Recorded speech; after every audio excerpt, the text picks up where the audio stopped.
Hello दोस्तों, स्वागत है एक बार फिर से आप सभी का हमारे इस चैनल दरोगा जी में। मैं हूं आपके साथ हिमांशु। चलिए शुरू करते हैं।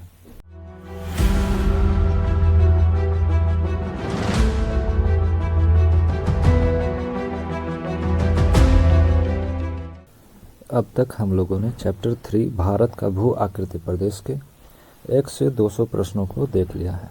अगर आप लोगों ने नहीं देखा तो प्लेलिस्ट डिस्क्रिप्शन में दिया हुआ है, आप सभी जाकर देख सकते हैं।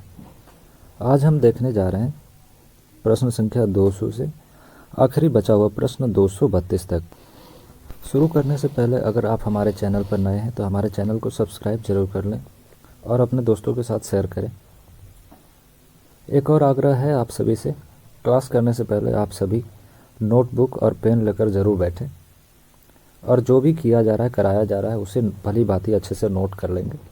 हमारे द्वारा कराए गए प्रश्नों को अगर आप अच्छे से कर लेते हैं तो मैं यह गारंटी अवश्य देता हूं कि किसी भी वनडे एग्ज़ाम में, चाहे वो भारत के अंदर होने वाले क्लर्क से लेकर यूपीएससी तक ही क्यों ना हो, मैं दावा कर सकता हूं कि आप उस एग्ज़ाम में अच्छा करेंगे। और अंत तक ज़रूर बने रहिए हमारे साथ। आखिरी में आपसे कुछ बातें भी करनी है कि मैं कौन हूँ, कहाँ का रहने वाला हूँ, मैंने यूट्यूब क्यों स्टार्ट किया, ऐसी बहुत सारी बातें हैं जो आपसे करनी है। पहले कुछ प्रश्नों को देख लेते हैं, उसके बाद फिर हम मिलकर बातें करेंगे। आइए देखते हैं आज के प्रश्न। प्रश्न संख्या 201, निम्नलिखित कथनों पर विचार कीजिए।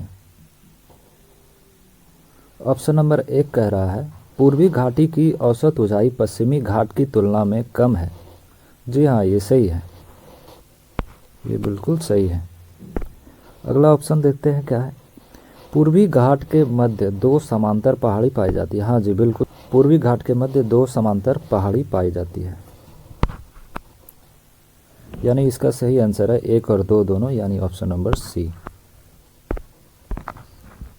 अगला प्रश्न 202 नंबर, पंचमलाई और सिरुमलाई पहाड़ी भारत के किस राज्य में है? Option number A Tamil Nadu, option number B Gujarat, option number C Andhra Pradesh या ऑप्शन नंबर डी उड़ीसा।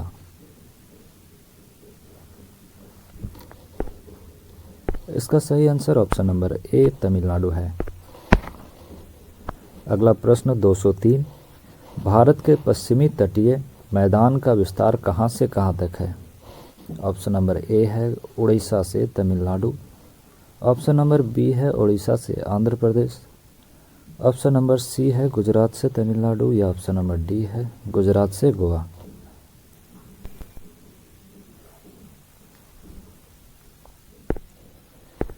इसका सही आंसर है ऑप्शन नंबर सी गुजरात से तमिलनाडु। अगला प्रश्न 204, सुमेलित करना है। एक तरफ मैदान दिया हुआ, एक तरफ उसकी अवस्थिति दी हुई है। पहला है कोंकण का मैदान। कोंकण का मैदान महाराष्ट्र से गोवा तक। दूसरा है कन्नड़ का मैदान। कन्नड़ का मैदान गोवा से मंगलुरु तक है। तीसरा है मालाबार का मैदान, इसकी अवस्थिति मंगलुरु से कन्याकुमारी तक है। चौथा है गुजरात का मैदान। गुजरात का मैदान की अवस्थिति गुजरात का तटवर्ती क्षेत्र है। तो इसका आंसर हो जाएगा option number A B C D. अगला प्रश्न 205, भारत का पश्चिमी तटीय मैदान सबसे चौड़ा है। इसमें पूछ रहा है भारत के वैसे पश्चिमी तटीय राज्य जिसका मैदानी भाग सबसे चौड़ा है। Option number A Gujarat, option number B Karnataka, option number C Maharashtra या ऑप्शन नंबर डी गोवा। और जहाँ पर समझ ना आए अच्छे से उसे नोट करेंगे, अच्छे से क्लियर करेंगे, पीछे कर करके वीडियो ज़रूर देखें। और अगर फिर भी समझ ना आए तो आप हमें कमेंट करें, सभी कमेंट का रिप्लाई हम देते रहते हैं। और उससे भी नहीं होता है तो आप हमें डीएम कर सकते हैं, हमारे इंस्टाग्राम का लिंक भी दिया हुआ है। इसका सही आंसर है ऑप्शन नंबर ए गुजरात। अगला प्रश्न 206, किस तटीय मैदान पर कयाल पाए जाते हैं? ऑप्शन नंबर ए है मालाबार, ऑप्शन नंबर बी है कोंकण, ऑप्शन नंबर सी है उत्तरी सरकार तट या ऑप्शन नंबर डी है इनमें से कोई नहीं। कयाल का अर्थ आपको बता दें, कयाल का अर्थ होता है लैगून, यानी कि लैगून झील। इसका सही आंसर है ऑप्शन नंबर ए, मालाबार तट पर कयाल यानी कि लेगून काफ़ी ज़्यादा पाए जाते हैं। अगला प्रश्न है 207, किस राज्य के उन्नामदा कयाल में प्रतिवर्ष नेहरू ट्रॉफी वल्लमकली का आयोजन किया जाता है? आपके ऑप्शन है option number A Kerala, option number B Karnataka, option number C Maharashtra या option number D Tamil Nadu.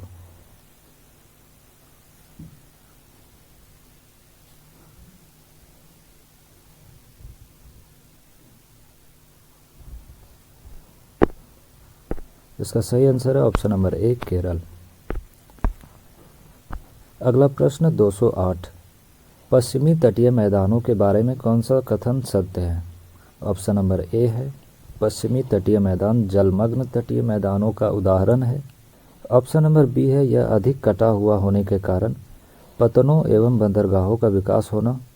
Option number C है, ए और बी दोनों सही है, या फिर ऑप्शन नंबर डी है, कोई सही नहीं है। इसका सही आंसर है ऑप्शन नंबर सी, ए और बी दोनों सही है। और जहाँ भी समझ नहीं आता वीडियो को आप प्लीज़ बैक करके देखें। अगला प्रश्न है 209, पूर्वी घाट और बंगाल की खाड़ी के तट के बीच निर्मित मैदान को क्या कहते हैं? ऑप्शन नंबर ए पूर्वी तटीय मैदान, ऑप्शन नंबर बी पश्चिमी तटीय योजना यानी पश्चिमी तटीय मैदान, ऑप्शन नंबर सी है उत्तरी मैदान, या फिर ऑप्शन नंबर डी है प्रायद्वीपीय पठार।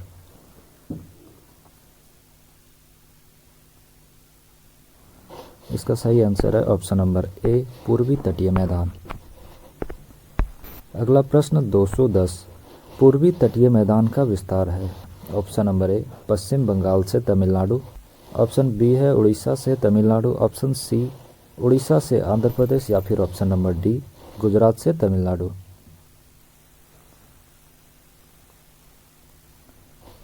इसका सही आंसर है ऑप्शन नंबर बी उड़ीसा से तमिलनाडु। अगला प्रश्न 211 है, फिर से सुमेलित करना है। एक तरफ तट दिया हुआ है, एक तरफ उसकी अवस्थिति दी हुई है। देखते हैं, पहला दिया हुआ है उत्कल तट, इसकी अवस्थिति है स्वर्णरेखा नदी से महानदी तक यानी ऑप्शन नंबर ए। उत्तरी सरकार तट, यह महानदी से कृष्णा नदी तक है यानी कि ऑप्शन नंबर बी। कोरोमंडल तट, यह कृष्णा नदी से कन्याकुमारी के बीच अवस्थित है यानी ऑप्शन नंबर सी। और इसका सही आंसर हो जाएगा A B C, option number A. अगला प्रश्न 212 दिया हुआ है कथन, पूर्वी तटीय मैदान पश्चिमी तटीय मैदान की तुलना में अधिक चौड़ा है। इसका कारण दिया हुआ है क्योंकि पूर्वी तटीय मैदान की नदियां अपने मुहाने पर एस्चुरी ना बनाकर डेल्टा का निर्माण करती है। ऑप्शन नंबर ए केवल कथन सही है, ऑप्शन नंबर बी केवल कारण सही है, ऑप्शन नंबर सी कथन और कारण दोनों सही है लेकिन कारण कथन की सही व्याख्या नहीं करता। ऑप्शन नंबर डी कथन और कारण दोनों सही है, कारण कथन का सही व्याख्या करता है।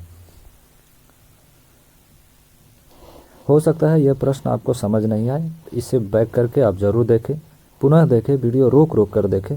लेकिन किसी भी प्रकार की अगर आपको असुविधा होती है, किसी भी प्रकार का अगर आपको कन्फ्यूजन होता है तो आप समझ जाइए कि आपका नहीं होने वाला है। इसलिए कन्फ्यूजन जरा सा भी नहीं रखना है, ज़्यादा फोकस वहीं करें जहां आपको जरा सी भी कन्फ्यूजन होती है, क्योंकि प्रश्न वहीं से आते हैं।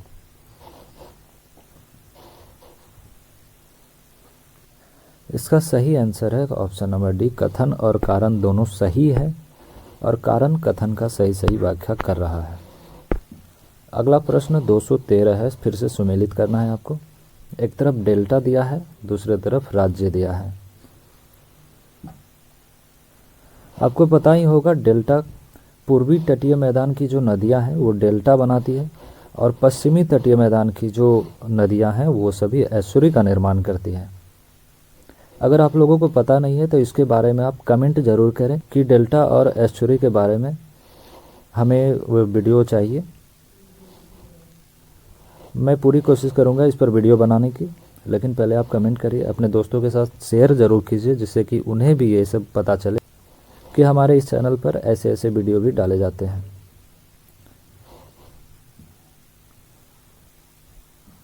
आइए देखते हैं इसका आंसर।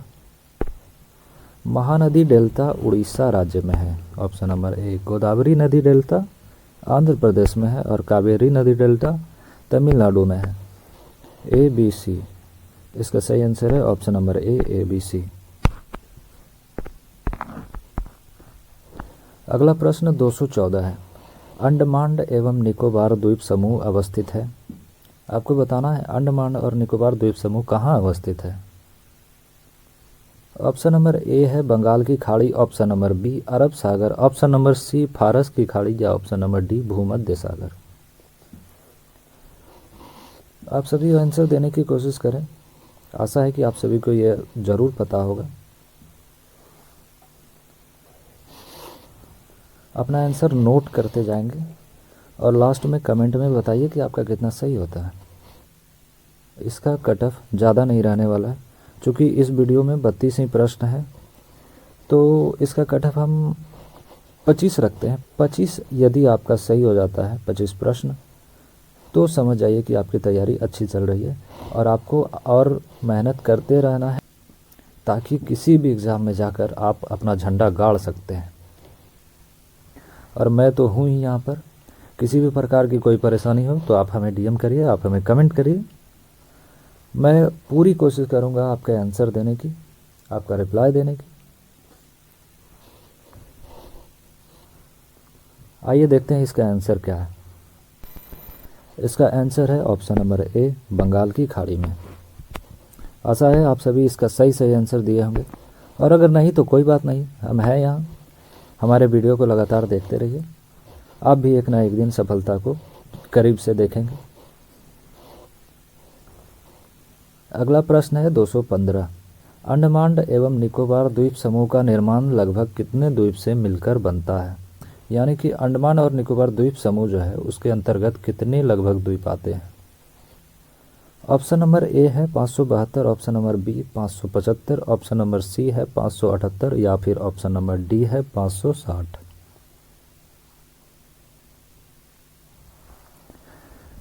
इसका सही आंसर है ऑप्शन नंबर ए 572। अगला प्रश्न 216 है। अंडमान के अंतर्गत निम्नलिखित में से कौन सा द्वीप सम्मिलित है। ऑप्शन नंबर ए उत्तरी अंडमान, ऑप्शन नंबर बी है Madhya Andaman, option number C है दक्षिणी अंडमान, ऑप्शन नंबर डी है लिटिल अंडमान या फिर ऑप्शन नंबर ई है उपर्युक्त सभी।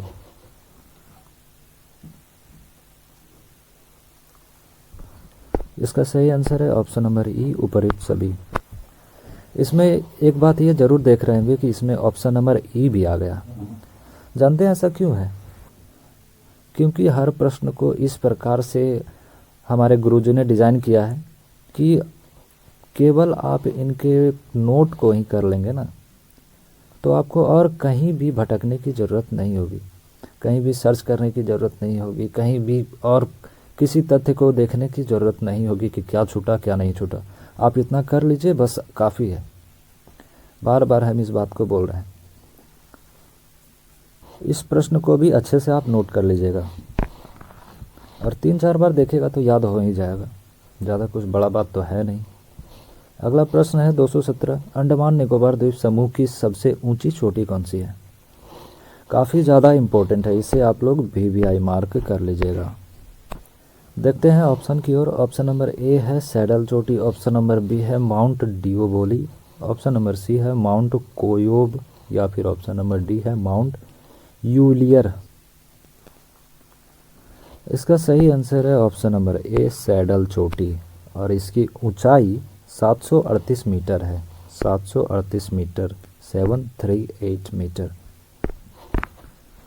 अगला प्रश्न है 218। भारत का एकमात्र सक्रिय ज्वालामुखी बैरन द्वीप पर कहाँ है। इस प्रश्न का मतलब आप समझ पा रहे हैं? अगर समझ पा रहे हैं तो अच्छी बात है।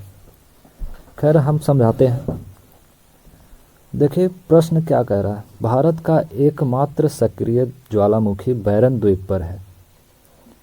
यहाँ पे कह रहा है भारत में जो है एकमात्र यानी केवल एक सक्रिय ज्वालामुखी है जो कि बैरन द्वीप पर है और ये पूछ रहा है बैरन द्वीप कहाँ अवस्थित है। आपके ऑप्शन इस प्रकार हैं। ऑप्शन नंबर ए है Madhya Andaman, option number B है Little Andaman, option number C है ग्रेट निकोबार या ऑप्शन नंबर डी है Car Nicobar.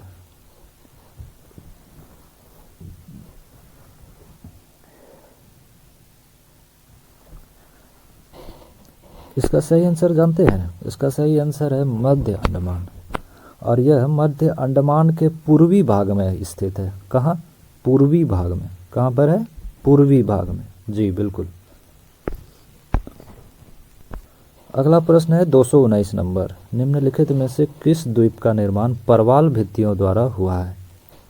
Option number A है लक्षद्वीप, ऑप्शन नंबर बी है अंडमान, ऑप्शन नंबर सी है पंबन द्वीप, या फिर ऑप्शन नंबर डी है न्यू मूर द्वीप।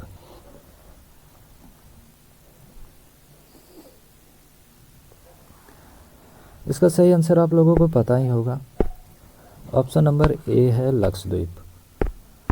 अगला प्रश्न 220। लक्षद्वीप समूह का निर्माण कितने द्वीपों को मिलाकर होता है?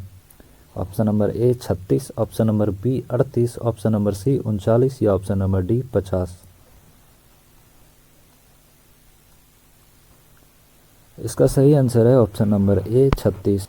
और एक बात आप लोग जान लीजिए भली भांति। देखिए, बात ये है, सिंपल सा बात है कि अगर आपको किसी प्रश्न को देख कर लग रहा है कि अरे ये तो एकदम हलवा है, तुरंत बन जाएगा, कुछ नहीं है, तो आप समझ जाइए कि आपके साथ कुछ ना कुछ गड़बड़ होने जा रहा है। आप पक्का उस आंसर को गलत करने ही वाले हैं।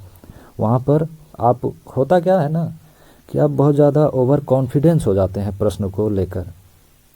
वैसे प्रश्नों को अगर आपको लगे कि एकदम हलवा है, एकदम आसान है, एकदम बन ही जाएगा, सही होगा मेरा, हम तो एकदम सही करिए के आएंगे, तो वैसे प्रश्न को आप एकदम आराम से देखिए। आपको वहाँ पे संभलने की ज़रूरत है। एकदम आँख खोलकर ध्यान से देखिएगा, तभी आंसर उसका टिक करना है। अभी कुछ ही दिन बचे हुए हैं बिहार एसआई के मेंस एग्ज़ाम में, तो आप लोग अच्छे से मेहनत करिए। देखते हैं अगला प्रश्न। अगला प्रश्न है 221 नंबर। श्रीहरिकोटा द्वीप कहाँ अवस्थित है? ऑप्शन नंबर ए है आंध्र प्रदेश में, ऑप्शन नंबर बी है तमिलनाडु, ऑप्शन नंबर सी है महाराष्ट्र, या फिर ऑप्शन नंबर डी है कर्नाटक। देख लीजिए गुरुजी, एकदम हल्का प्रश्न है, लेकिन ऐसा है कि आप लोग धोखा खा जाइएगा।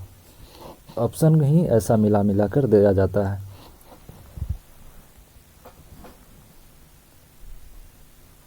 और इसका सही आंसर है ऑप्शन नंबर ए आंध्र प्रदेश। अब कुछ लोग यहाँ पे तमिलनाडु बोलेगा कि नहीं सर, तमिलनाडु में हम तो पढ़े हैं, लूसेंट में पढ़े हैं, स्पीडी में पढ़े हैं कि तमिलनाडु है, लेकिन ऐसा नहीं है। इसका सही आंसर होगा आंध्र प्रदेश। इसका सही आंसर आंध्र प्रदेश। आप लोग अच्छे से टिक कर लीजिएगा। अगला प्रश्न है 222 नंबर। भारत का एकमात्र उपग्रह प्रक्षेपण केंद्र सतीश धवन अंतरिक्ष केंद्र कहाँ पर स्थित है? ऑप्शन नंबर ए है श्रीहरिकोटा, ऑप्शन नंबर बी है पंबन द्वीप, ऑप्शन नंबर सी है न्यूमूर द्वीप, ऑप्शन नंबर डी है माजुली द्वीप।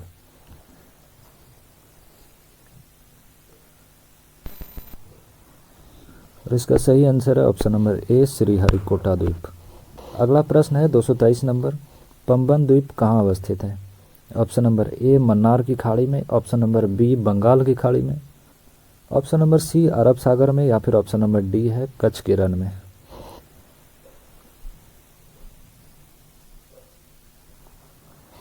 और इसका सही आंसर ऑप्शन नंबर ए है मन्नार की खाड़ी। अगला प्रश्न 224 नंबर। न्यू मूर द्वीप कहाँ स्थित है? ऑप्शन नंबर ए बंगाल की खाड़ी में, ऑप्शन नंबर बी मन्नार की खाड़ी में, ऑप्शन नंबर सी अरब सागर में, या फिर ऑप्शन नंबर डी कच्छ के रण में।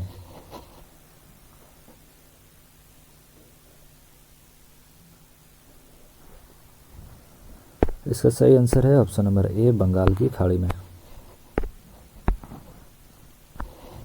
अगला प्रश्न 225 नंबर। अब्दुल कलाम द्वीप कहाँ पर स्थित है? Option number A Orissa, option number B Karnataka, option number C Goa, या फिर ऑप्शन नंबर डी गुजरात। तो अब्दुल कलाम द्वीप उड़ीसा राज्य में स्थित है, यानी ऑप्शन नंबर ए उड़ीसा सही है इसका। अगला प्रश्न है 226 की माजुली द्वीप कहाँ स्थित है? आपके ऑप्शन है option number A Assam, option number B है बिहार, ऑप्शन नंबर सी है गुजरात, या फिर ऑप्शन नंबर डी है आंध्र प्रदेश।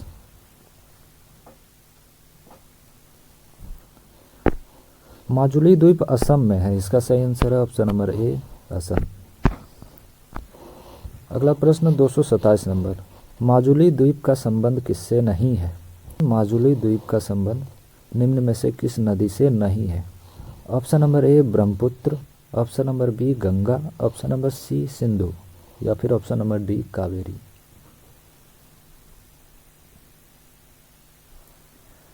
इसका सही आंसर है ऑप्शन नंबर ए ब्रह्मपुत्र।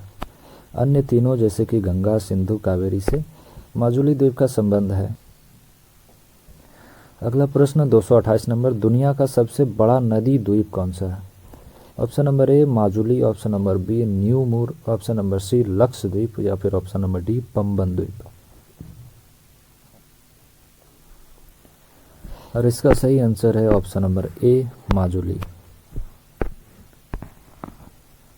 अगला प्रश्न 229 नंबर, पूर्वी घाट की सबसे ऊंची चोटी कौन सी है? Option number A Mahendragiri, option number B Satmala, option number C Ajanta या फिर ऑप्शन डी गड़जात।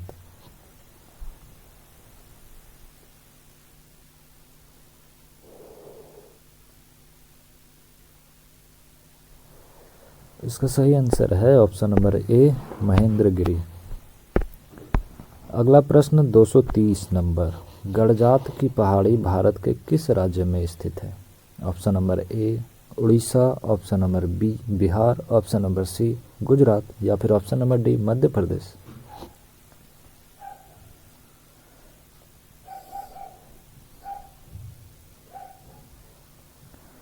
इसका सही आंसर है ऑप्शन नंबर ए उड़ीसा।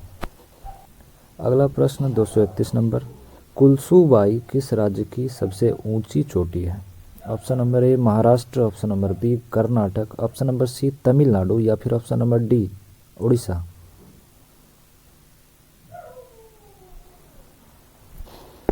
इसका सही answer option number A Maharashtra है। और ये इस चैप्टर का यानी चैप्टर नंबर 3 का आखिरी प्रश्न होने जा रहा है। प्रश्न संख्या 232, भारत का शीत मरुस्थल कहा जाता है। कल के वीडियो में ही हमने इसका आंसर बताया है, आप लोग जल्दी जल्दी इसका आंसर देंगे। अगर आप लोग कल के वीडियो को देखे होंगे तो इसका आंसर आराम से दे सकते हैं। आपके ऑप्शन इस प्रकार है, option number A Rajasthan, option number B Ladakh, option number C Jammu Kashmir या फिर ऑप्शन नंबर डी कच्छ का रण।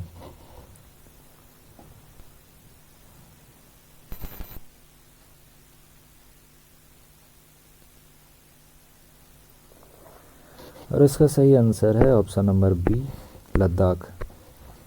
और भी मैंने एक दो मरुस्थल बताए थे, जैसे कि सफ़ेद मरुस्थल। सफ़ेद मरुस्थल का संबंध कच्छ के रण से है, इसे मतलब कि कच्छ के रण को सफ़ेद मरुस्थल कहा जाता है। और जो राजस्थान में स्थित थार मरुस्थल है उसे गर्म मरुस्थल कहते हैं। तो आज का इस चैप्टर का तो आखिरी प्रश्न हो गया। अब जैसा कि मैंने वीडियो की शुरुआत में कही थी कि मैं कुछ अपने बारे में बताने जा रहा हूँ। ऐसे तो इसके लिए मैं स्पेशल वीडियो भी बना सकता था कि देखिए मैं कौन हूँ, क्या करता हूँ, YouTube पर क्यों आया हूँ, क्या मकसद है। लेकिन मैंने सोचा कि नहीं, क्लास के बीच में ही आप सभी को अपना इंट्रोडक्शन दे दूँगा। जैसा कि जानते हैं आप लोग, मेरा नाम हिमांशु राज चौधरी है। मैंने हाल ही में ग्रेजुएशन कंप्लीट किया है और पिछले कुछ वर्षों से बिहार दरोगा की तैयारी कर रहा हूँ। मैं बिहार का रहने वाला हूँ। बिहार में एक छोटा सा ज़िला भागलपुर है। भागलपुर में पीरपैंती आता है, तो मैं पीरपैंती से हूँ। आप सभी के मन में ये विचार ज़रूर आता होगा कि केवल ज्ञान बिंदु का ही नोट्स क्यों करा रहे हैं हम। तो जानते हैं, ज्ञान बिंदु का नोट्स केवल नोट्स नहीं है, ये अमृत है हम लोगों के लिए। हमने भी ज्ञान बिंदु सर के क्लास किए हैं, हमने इनका बैच लिया था। लगभग 6 महीने पहले मैंने इनका बैच लिया था। वहाँ से मुझे पता चला कि ये कैसे पढ़ाते हैं, क्या है इनका तरीका, इनके नोट्स कैसे हैं, क्या क्या इनमें दिया गया है।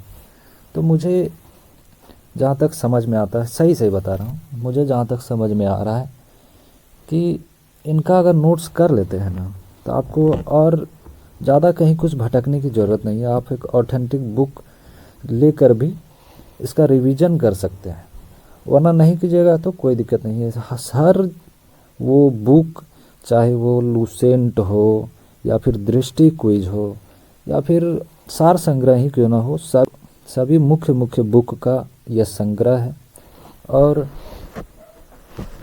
रोशन आनंद के बारे में आप जान ही सकते हैं, आप जानते ही होंगे कि दरोगा मतलब रोशन आनंद, दरोगा मतलब ज्ञान बिंदु। तो उनका नोट्स वाकई हमारे लिए अमृत है, और हमने इनका क्लास किया है तो हमें पता ही है कि क्या है, क्या सही है, क्या नहीं। और इनके नोट्स कराने का अर्थ यही है साफ साफ कि मुझे इनके बैच लेने में थोड़ी परेशानी हुई थी, कुछ फाइनेंशियली दिक्कत, कुछ और भी अन्य प्रॉब्लम थी, लेकिन कोई दिक्कत नहीं। हमने बैच लिया, हमने इनके क्लास भी किए, क्लास कंप्लीट हुआ, सारा कुछ सही था, रिवीजन भी सही चल रहा था। फिर मैंने सोचा कि क्यों ना यूट्यूब पर आया जाए। यूट्यूब पर आने का यह कारण था कि मैंने सोचा अगर मुझे प्रॉब्लम हो रही है इनके बैच लेने में, दरोगा की तैयारी करने में, मुझे इतना फाइनेंशियली दिक्कत हो रहा है, मुझे इतना समय नहीं मिल पा रहा और मैं इतना समझ नहीं पा रहा था उस समय। हालांकि अभी तो कोई दिक्कत नहीं है, और मुझे लगा कि मैं अच्छे से समझा भी सकता हूँ। मैं इनके डिस्कशन को कर रहा था, मुझे लगा कि हाँ मैं अच्छे से इन्हें समझा सकता हूँ आप सभी को। और काफ़ी ऐसे बच्चे होते हैं ना कि जो चाहते हैं कि दरोगा की तैयारी किया जाए या फिर अन्य किसी चीज़ों की तैयारी किया जाए, एसएससी की तैयारी किया जाए, एसएससी जीडी की तैयारी किया जाए, तो सब्जेक्ट तो वही है। अब इंडियन ज्योग्राफी है तो यहाँ विदेश से थोड़ी पूछा जाएगा, इंडियन का ना होगा, इंडिया से ही ना पूछा जाएगा। अब गंगा नदी के बारे में नहीं पूछा जाएगा कि कावेरी नदी के बारे में नहीं पूछता होगा। इंडियन ज्योग्राफी है महाराज, तो इंडिया के बारे में ही सारा कुछ, यही सब तो रहता है और कुछ थोड़ी ना रहता है। और इनके क्वेश्चन आप लोग देखे होंगे तो आप सभी को अंदाज़ा हो ही गया होगा कि क्वेश्चन का क्या लेवल है। इनके क्वेश्चन का लेवल काफ़ी हाई रहता है, तो यहाँ से इसलिए करा रहे हैं क्योंकि इससे सभी प्रकार की कंपटीशन में आपको हेल्प मिलेगी, चाहे वो एसएससी हो या फिर यूपीएससी हो। समझ सकते हैं, लो लेवल से लेकर हाई लेवल तक के कंपटीशन को कंप्लीट कराने का ये क्षमता रखता है। तो यही सब कारण है कि ज्ञान बिंदु पर थोड़ा ज़्यादा भरोसा है। बाकी ऐसा नहीं है कि केवल ज्ञान बिंदु का ही डिस्कशन किया जाएगा। इसका ज्ञान बिंदु का ये नोट्स कंप्लीट कराने के बाद, यानी कि हर सब्जेक्ट का वीडियो आपका रहेगा। जैसे कि एक सब्जेक्ट में 13, 14, 15 लेसन्स रहते हैं, सभी का वीडियो रहेगा, सभी के प्लेलिस्ट बने रहेंगे। और हर सब्जेक्ट जैसे कि इंडियन ज्योग्राफी हो गया, एंशिएंट हिस्ट्री हो गया, मेडिवल हिस्ट्री हो गया, मॉडर्न हिस्ट्री हो गया, इकोनॉमिक्स, फिजिक्स, केमिस्ट्री, बायोलॉजी इत्यादि इत्यादि सब्जेक्ट सभी को लेकर हम चलेंगे। और आपके डिमांड पर भी वीडियो रहेंगे, आप जो डिमांड करेंगे उसका भी वीडियो हम बनाने की कोशिश करेंगे। और अगर आपको डिस्कशन चाहिए तो आप कमेंट में हमें बताइएगा, हमें डायरेक्ट मैसेज भी कर सकते हैं, डीएम कर सकते हैं। हो सके तो हमें इंस्टाग्राम पर फॉलो कर लीजिए, वहाँ कुछ चीज़ें हम लाते रहते हैं आपके लिए, तो वहाँ पर से भी आपको सहायता मिलेगी। तो इस प्रकार हम पूरे दिलो जान से आपके लिए लगे हुए हैं। बस शर्त यही है कि आपको भी मुझ पर भरोसा करना होगा।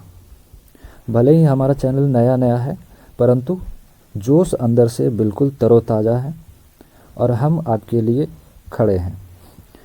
यही चाहिए आपसे कि आप भी हमारे साथ लगे रहें, हमारे साथ अंत तक बने रहें।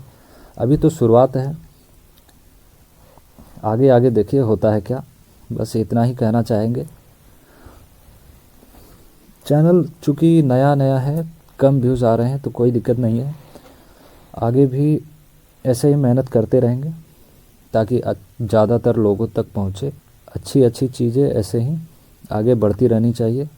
आप जहाँ भी इस वीडियो को देख रहे हैं, आपको दिल से, सच में दिल से बहुत बहुत धन्यवाद है कि आप हमारी बातों को सुन रहे हैं, हमारे वीडियो को देख रहे हैं, हमसे इंस्पायर हो रहे हैं, हमारे साथ मेहनत कर रहे हैं। मैं यकीन के साथ कहता हूँ कि आपका सिलेक्शन कोई नहीं रोक सकता है। आप हमारे साथ लगे रहिए, हमारे साथ मेहनत करते रहिए। आपका सिलेक्शन कोई रोक ले, इतना किसी में पावर नहीं है। बने रहिए हमारे साथ। मैं हूँ हिमांशु राज चौधरी, आप देख रहे थे दौरागा जी। हमारे इस वीडियो को ज़्यादा से ज़्यादा लोगों तक शेयर करें। इस वीडियो को लाइक कमेंट शेयर ज़रूर करें। बने रहें हमारे साथ। अभी लेते हैं आपसे विदा। मिलते हैं फिर कल शाम को 5 बजे किसी अन्य वीडियो में। तब तक के लिए धन्यवाद। आपका दिन शुभ हो। जय हिंद, जय भारत।